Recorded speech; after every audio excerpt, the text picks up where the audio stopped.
और साहिब शरीयत ने ईमान की बहुत सी ब्रांचेस और बहुत सी शाखाएं बयान की। जिन चीज़ों पर ईमान लाना ज़रूरी है उन चीज़ों में 5-6 चीज़ें बड़ी अहमियत रखती हैं, जिनको एक हदीस के अंदर यूँ बयान किया गया है कि अल ईमानु अन तुमिना बिल्लाहि व मलाइकतिही व कुतुबिही व रुसूलिही वल यौमिल आखिर व तुमिना बिल क़द्रि खैरिही व शर्रिही मिनल्लाहि तआला। बुखारी के अल्फाज हैं, मुस्लिम के अल्फाज हैं। अल्लाह पर मुकम्मल ईमान होना चाहिए कि इस कायनात का कोई बनाने वाला है। ये दुनिया अपनी मर्जी से नहीं बनी है और इस दुनिया का निज़ाम अपनी मर्जी से नहीं चल रहा है। रात अपनी मर्जी से नहीं आती है, दिन अपनी मर्जी से नहीं आता है, सूरज अपनी मर्जी से नहीं निकलता है, चांद अपनी मर्जी से नहीं निकलता है, बारिश अपनी मर्जी से नहीं होती है, आसमान बगैर खंभों के अपनी मर्जी से नहीं टिका हुआ है, सितारे अपनी मर्जी से नहीं टिमटिमा रहे हैं और चमक रहे हैं, हवा अपनी मर्जी से नहीं चल रही है, दरख्तों के पत्ते अपनी मर्जी से नहीं हिल रहे हैं। इन तमाम चीज़ों पर कोई ज़ात है जिसका कंट्रोल है और वो है अल्लाह। व मलाइकतिही, अल्लाह के फरिश्तों पर भी ईमान लाना ज़रूरी है। अल्लाह रब्बुल आलमीन ने इन तमाम चीज़ों पर अपने फरिश्तों की ड्यूटी लगा रखी है और सबको उनके काम समझा रखे हैं और वो फरिश्ते अल्लाह रब्बुल आलमीन का हुक्म बजा लाते हैं, उसकी नाफरमानी नहीं कर रहे हैं। जिस दिन अल्लाह ताला इस दुनिया को ख़त्म करने का हुक्म देगा, फरिश्ते अल्लाह के हुक्म से इस दुनिया को ख़त्म भी कर देंगे। ये ईमान हमारा होना चाहिए। व कुतुबिही, अल्लाह ने जो किताबें नाजिल की हैं उन किताबों पर भी हमारा ईमान होना चाहिए। कुरान और कुरान से पहले जो किताबें नाजिल हुई, वल्लज़ीना युमिनूना बिमा उन्ज़िला इलैका वमा उन्ज़िला मिन क़ब्लिक, जो किताब आप पर नाजिल हुई है उस पर भी ईमान लाओ और आपसे पहले जो किताबें हमने उतारी हैं, तौरात है, ज़बूर है, इंजील है और इसी तरीके से ज़ुबरुल अव्वलीन, पहले नबियों को दिए गए सहाइफ, सुहफ़ इब्राहीम, सुहफ़ मूसा वगैरह, उन तमाम चीज़ों पर ईमान लाना भी ज़रूरी है। व रुसूलिही, और उसके रसूलों पर ईमान लाना भी ज़रूरी है। हमारे नबी मोहम्मद रसूलुल्लाह सल्लल्लाहु अलैहि वसल्लम है, उन पर भी ईमान लाना है और नबी अकरम से पहले जितने भी नबी आए, हम किसी ख़ास गिनती की तरफ नहीं जाना चाहते, जितने भी नबी आए नबी अकरम से पहले, उन तमाम नबियों पर हमारा ईमान होना चाहिए कि अल्लाह ताला ने उनको इस दुनिया में इंसानों की रुश्द व हिदायत के लिए भेजा था और उन पैगंबरों ने अपनी तरफ से किसी चीज़ में कोई कमी नहीं की, अल्लाह के अहकाम को पूरा पूरा ईमानदारी के साथ हम तक पहुंचा दिया और उन नबियों और रसूलों की आखिरी कड़ी ख़त्म हो जाती है जनाबे मुहम्मदुर रसूलुल्लाह सल्लल्लाहु अलैहि वसल्लम पर। हमें ये यकीन भी रखना चाहिए और ईमान भी होना चाहिए कि आप आखिरी नबी हैं और आपके बाद अब कोई दूसरा नबी इस दुनिया में नहीं आएगा। पांचवी चीज़ बड़ी अहम है और उसी पर मुझे आपके सामने बोलना है।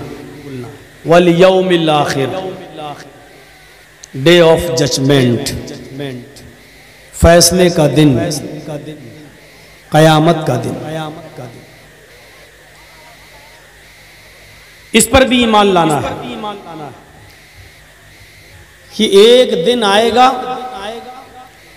इसराफील अलैहिस्सलातु वस्सलाम सूर फूकेंगे और रूए जमीन पर जितने भी लोग दरिंदो चरिंदो परिंद जितने भी हैं, ये सब उस सूर फूकने के बाद मर जाएंगे। फिर दूसरा सूर फूका जाएगा तो उठेंगे और मैदान महशर की तरफ जाएंगे और अपना अपना हिसाब व किताब उनसे लिया जाएगा। कयामत का दिन आना है और इसलिए आना है कि इंसानों को उनके अमाल, चाहे वो अच्छे हों या बुरे, उन अमाल का पूरा पूरा बदला दिया जाएगा। यहां पूरा बदला नहीं दिया जाता है, पूरा बदला कयामत के दिन दिया जाएगा। अच्छा किया है तो उसका भी, और बुरा किया है तो उसका भी। बुरा किया है तो उसकी पूरी पूरी सजा मिलेगी। एक आदमी को कत्ल किया है, हिंदुस्तान का कानून कहता है कि उसको भी फांसी की सजा दे दो, और जिसने 10 आदमी को कत्ल किया है उसको भी फांसी की सजा दे दो, जिसने 100 आदमियों को मारा है उसको भी फांसी की सजा दे दो। तो हमें एक गलती की सजा तो मिल रही है। एक आदमी को कत्ल किया, हमें उसके बदले में कत्ल कर दिया गया, तो एक की तो सजा मिल गई। लेकिन हमने 10 आदमियों को कत्ल किया है, उसके बदले में आपने मुझे मारा है, तो ये तो एक आदमी के कत्ल की सजा हुई, अभी 9 लोगों के कत्ल की सजा मेरे ऊपर बाकी है, जो दुनिया की कोई अदालत नहीं दे सकती है। ये कयामत के दिन ही हमें हमारे उन करतूतों और बुरे कर्मों का पूरा पूरा हमें सजा मिलना है। इसी तरीके से हमने नेकी की, कोई बच्चा डूब रहा है या कोई आदमी डूब रहा है और हमें तैरना आता है, हमने जाकर उसको बचा लिया, निकाल लिया, आप इसका इनाम हमें क्या देंगे? किसी एक आदमी की जान बचा लेने का इनाम आप हमें क्या देंगे? 10 किलो सोना कम है, 20 किलो सोना कम है, 1 कुंटल सोना कम है, आप हमें उसका इनाम क्या देंगे? एक गिलास पानी की कीमत जब हारून रशीद से पूछी गई कि आपकी जान जा रही हो, खतरे में हो और कहीं पानी ना मिल रहा हो, पानी के बगैर आप की जान जाने वाली हो, उस वक्त कोई आपके सामने एक प्याला पानी का पेश कर दे और सही अंदाजा लगाए और कहे कि बताओ इस एक प्याले की कीमत तो मुझे क्या दोगे, तो आप क्या देंगे? तो उन्होंने कहा था जितनी हुकूमत है मेरी, उसकी आधी हुकूमत में उस आदमी को देने के लिए तैयार हूं, लेकिन पानी का प्याला लेकर अपनी जान बचा लूंगा। कहा अगर आधी हुकूमत लेकर भी वो आदमी आपको पानी का प्याला न दे तो कहने लगे कि हम अपनी पूरी हुकूमत ही उसको दे देंगे, लेकिन पानी का प्याला लेकर खरीद कर जान बचा लेंगे।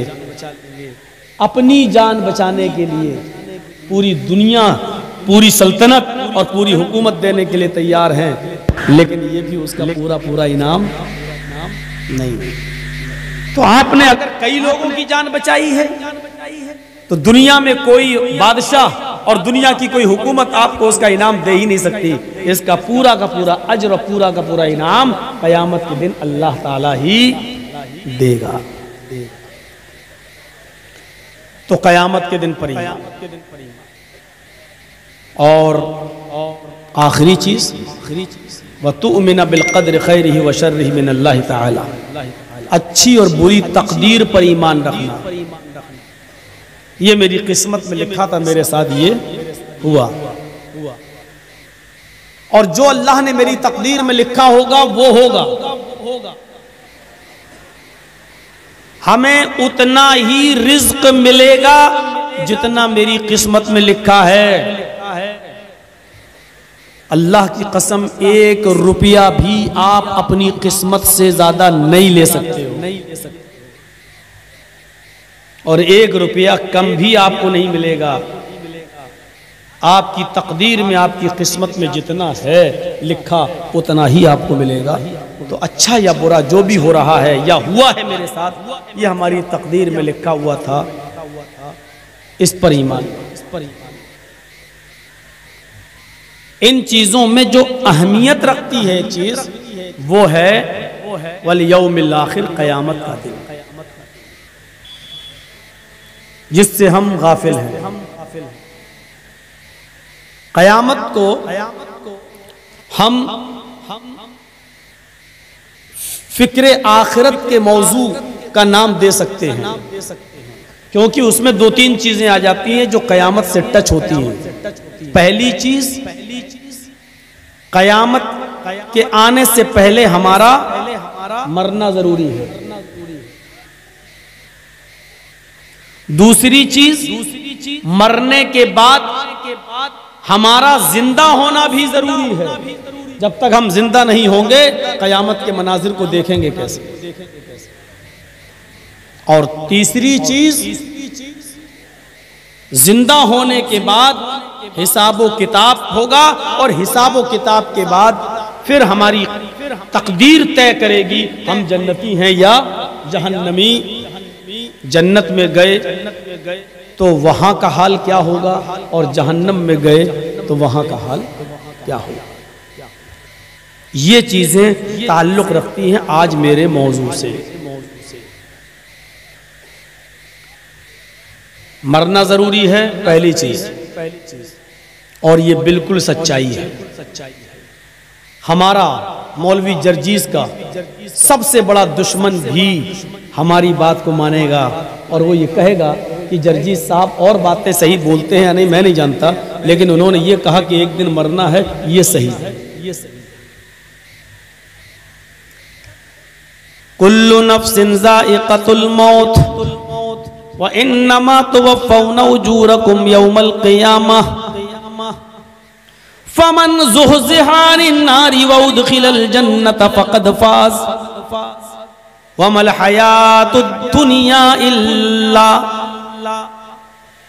इल्ला मताउल गुरूर।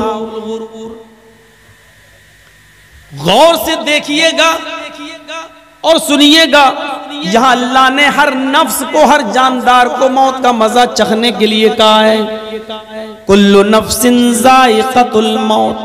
सिर्फ इंसान नहीं, जानवर भी, जिन के अंदर जाने हैं, रूह है, सबको मरना है। और उसके बाद फौरन क्या कहा जा रहा है, व इन्नमा तुवफ़्फ़ौना उजूरकुम यौमल क़ियामह। क़यामत के दिन तुमने जो दुनिया में अमल किए थे उसका पूरा का पूरा इनाम और पूरा का पूरा बदला तुम्हें दिया जाएगा। जर्रा बराबर भी कम नहीं, जर्रा बराबर भी ज्यादा नहीं, पूरा पूरा बदला तुम्हें दिया जाएगा। फमन ज़ुहज़िहा अनिन नारि व उदख़िलल जन्नत फ़क़द फ़ाज़। जो जहन्नम से बचा लिया जाए, जब बदला दिया जाएगा, हिसाब किताब हो जाएगा, तो उसमें जो हिसाब किताब के बाद फमन ज़ुहज़िहा अनिन नार, जो जहन्नम से बचा लिया जाए, व उदख़िलल जन्नह, और जन्नत के अंदर दाखिल कर दिया जाए, फ़क़द फ़ाज़, वही कामयाब हो गया। तो इस आयत में कामयाब जिंदगी बताई गई है। कामयाब जिंदगी कौन सी होगी? मरने के बाद उठ गए, उठने के बाद हिसाब किताब हुआ, हमें हमारे अमलों का पूरा पूरा बदला मिलेगा। अब क्या होगा? हिसाब किताब के बाद अगर हम जहन्नम से बचा लिए गए और जन्नत में दाखिल कर दिए गए तो हमारी जिंदगी कामयाब है। पहली आयत पर गौर कीजिए, ये मौत से ताल्लुक रखती है। दूसरी आयत पर आइए, फलौला इज़ा बलगतिल हुल्क़ूम व अंतुम हीनइज़िन तंज़ुरून।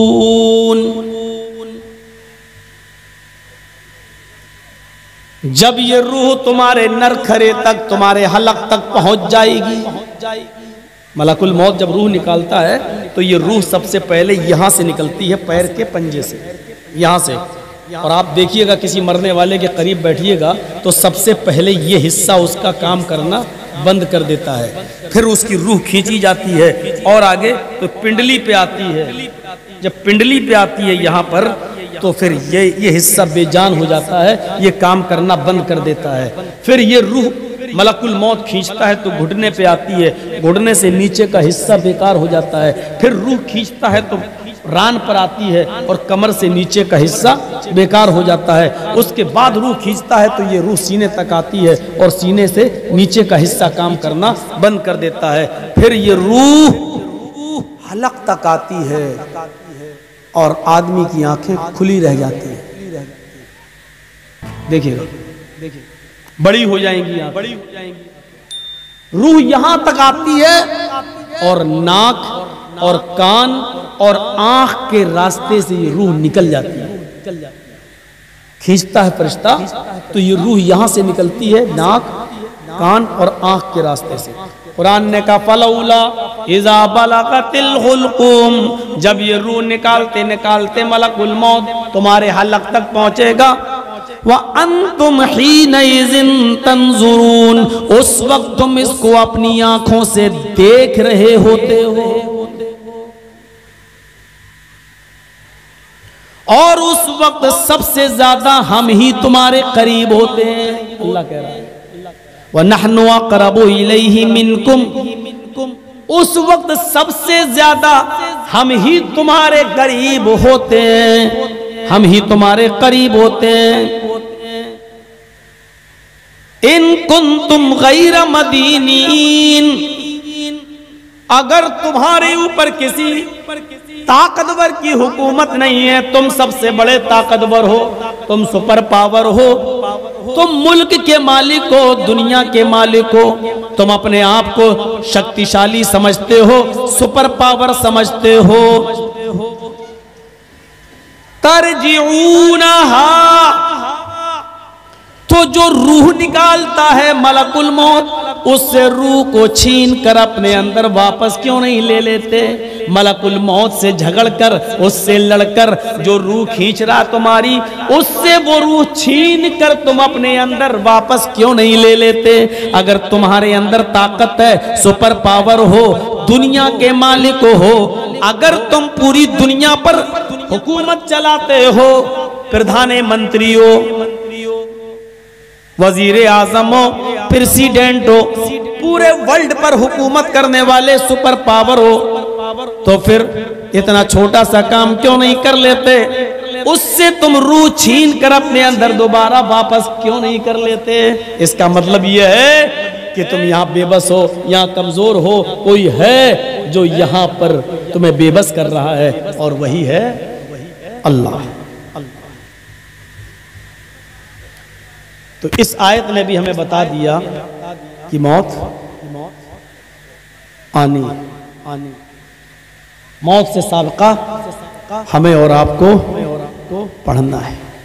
इमाम कायनात जनाब मोहम्मद रसूलुल्लाह सल्लल्लाहु अलैहि वसल्लम को भी इस दौर से गुजरना पड़ा, आपको भी इन हालात से गुजरना पड़ा। बल्कि नबी अकरम का हाल अगर आप देखेंगे और बुखारी शरीफ की हदीसों में अगर आप पढ़ेंगे नबी अकरम की जिंदगी के आखिरी हालात, तो आपको पता ये चलेगा कि आखिरी दिन है, फजर की नमाज के बाद और जोहर की नमाज से पहले, इस दरमियाने बीच के वक्फे में, जोहर और फजर के बीच में अल्लाह के नबी अल्लाह को प्यारे हुए हैं। ये वक्त जैसा गुजरा है उस पर एक सरसरी नजर डालें। आपने बराबर कई मर्तबा आयशा सिद्दीका से कहा पानी का प्याला लाओ। अम्मी आयशा पानी लाती हैं, अल्लाह के नबी पानी के प्याले में हाथ डालते हैं और हाथ डालकर अपने चेहरे पर मलते हैं, फिर हाथ डालते हैं अपने जिस्म पर मलते हैं, फिर हाथ डालते हैं अपने चेहरे पर मलते हैं और कहते जाते हैं इन्ना लिल मौती सकरात, इन्ना इन्ना लिल मौति सकरात, इन्ना लिल मौति सकरात। आयशा, मौत के लिए बड़ी बेचैनियां हैं, मौत के लिए बड़ी सख्तियां हैं, मौत के लिए बड़ी कठिनाइयां हैं। इस हदीस में लफ्ज़ मौत इस्तेमाल हो रहा है, मौलाना जर्जीस उसको चेंज नहीं कर सकता। बुखारी शरीफ की हदीस के अल्फाज मैंने आपके सामने बताए। नबी अकरम बार बार पानी में हाथ डालते, अपने चेहरे पर मलते और कहते जाते, इन्ना लिल मौति सकरात, इन्ना लिल मौति सकरात। मौत के लिए बड़ी बेचैनियां हैं, मौत के लिए बड़ी कठिनाइयां हैं। हजरत फातिमा ने, जो नबी अकरम की बेटी थी, आपकी आंखों में आंसू देके रोते हुए देखा तो चीख पड़ी। बुखारी के अल्फाज पर गौर करो, वाह कर बाबा तो, हाय मेरे अब्बू की परेशानी, हाय मेरे अब्बू की बेचैनी, हाय मेरे अब्बू का हाल।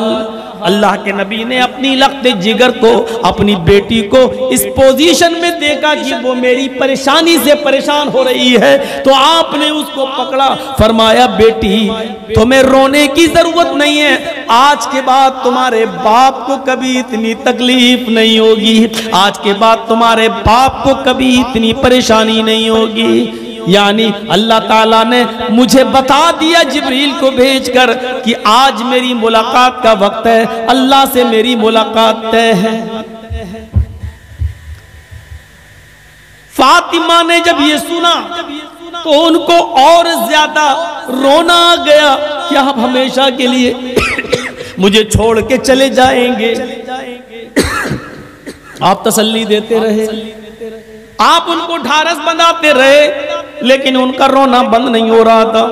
तो आपने उनको हंसाने के लिए और उनके चेहरे पे मुस्कुराहट के लिए एक बात कही जो सच्ची बात थी। पानी तो क्या कहा, फातिमा तुम गम न करो,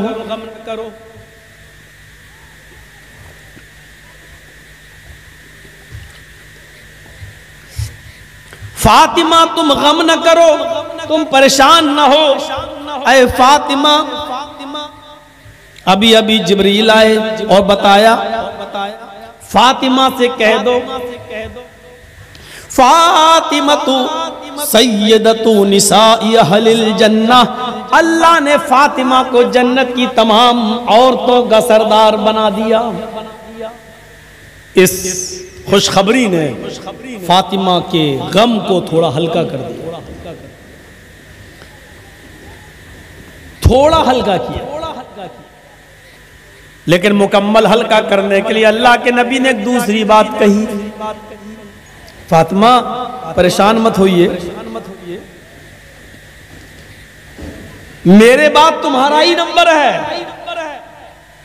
मेरे अहले बैत में, मेरे खानदान में, मेरे घर में मेरे बाद सबसे पहले मेरे पास कोई आएगा, मुझसे किसी की मुलाकात होगी तो तुम्हारी होगी, यानी तुम आ रही हो मेरे पीछे पीछे। ये सुना फातिमा रजी अल्लाह ताला अन्हा ने तो मुस्कुराई। अच्छा, मौत की खबर सुनकर कोई मुस्कुराता है क्या?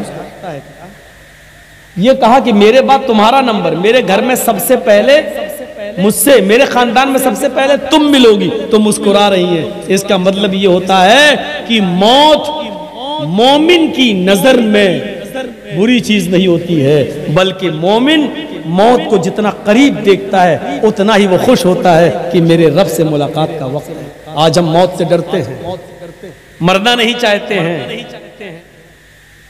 मरने की तमन्ना भी नहीं होती है, और मौत अगर देख ले करीब तो हम डरते भी हैं। साहब यहाँ हार्ट का कोई बड़ा डॉक्टर नहीं बेटा, बेंगलोर लेके,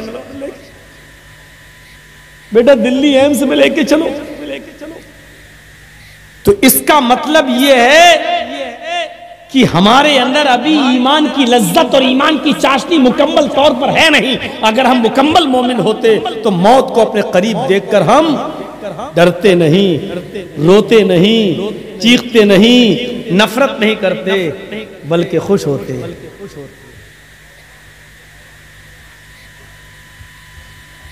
मौलाना साहब ये क्या कह रहे हैं? हाँ, मैं ये नहीं कह रहा हूं कि दुआ मांगो अल्लाह मुझे कल ही मौत दे दे, ये दुआ मांगना हराम है, ऐसा नहीं मांग सकते आप।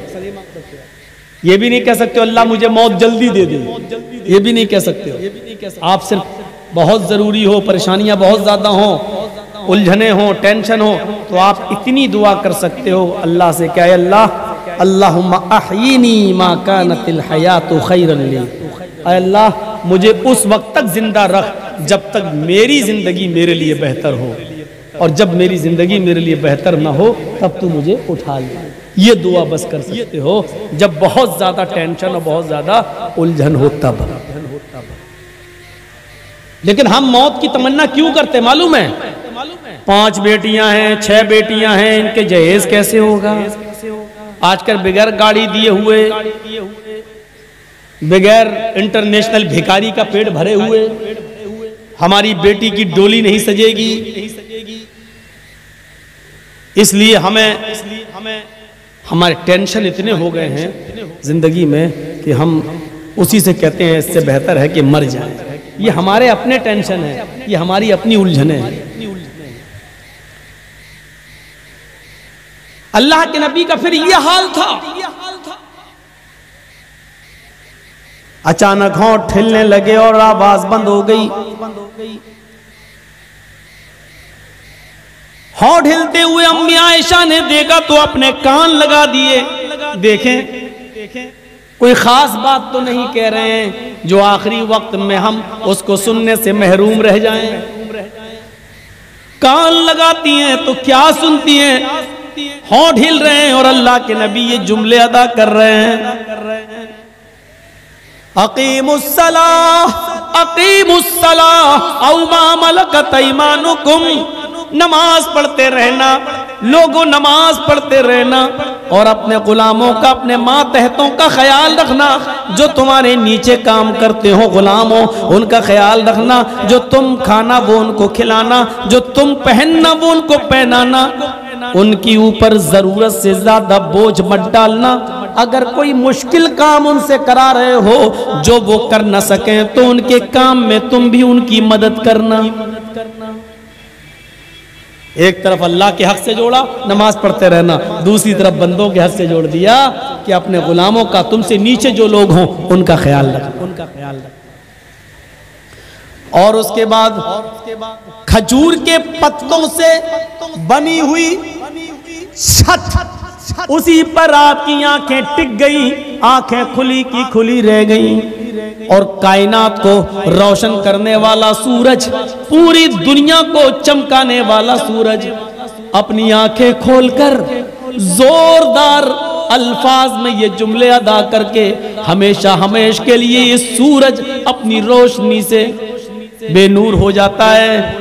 और उसकी जबान से जो जुमले निकलते हैं वो ये जुमले निकलते हैं, अल्लाहुम्मा बिर्रफीकिल आला, अल्लाहुम्मा बिर्रफीकिल आला। आय अल्लाह में रफीक़े आला में मुझे दाखिल कर दे, मुझे रफीक़े आला में पहुंचा दे। आय अल्लाह जहां अंबियाए किराम है, जहां शोहदाए किराम है, जहां तेरे औलिया अल्लाह तेरे दोस्त तेरे बुजुर्ग बंदे हैं, उन्हीं लोगों में मुझे भी पहुंचा दे। आपने ये आखिरी लफ्ज अपनी जबान से निकाला और उसके बाद पूरी दुनिया को चमकाने वाला सूरज हमेशा के लिए उस घर से गुरूब हो गया।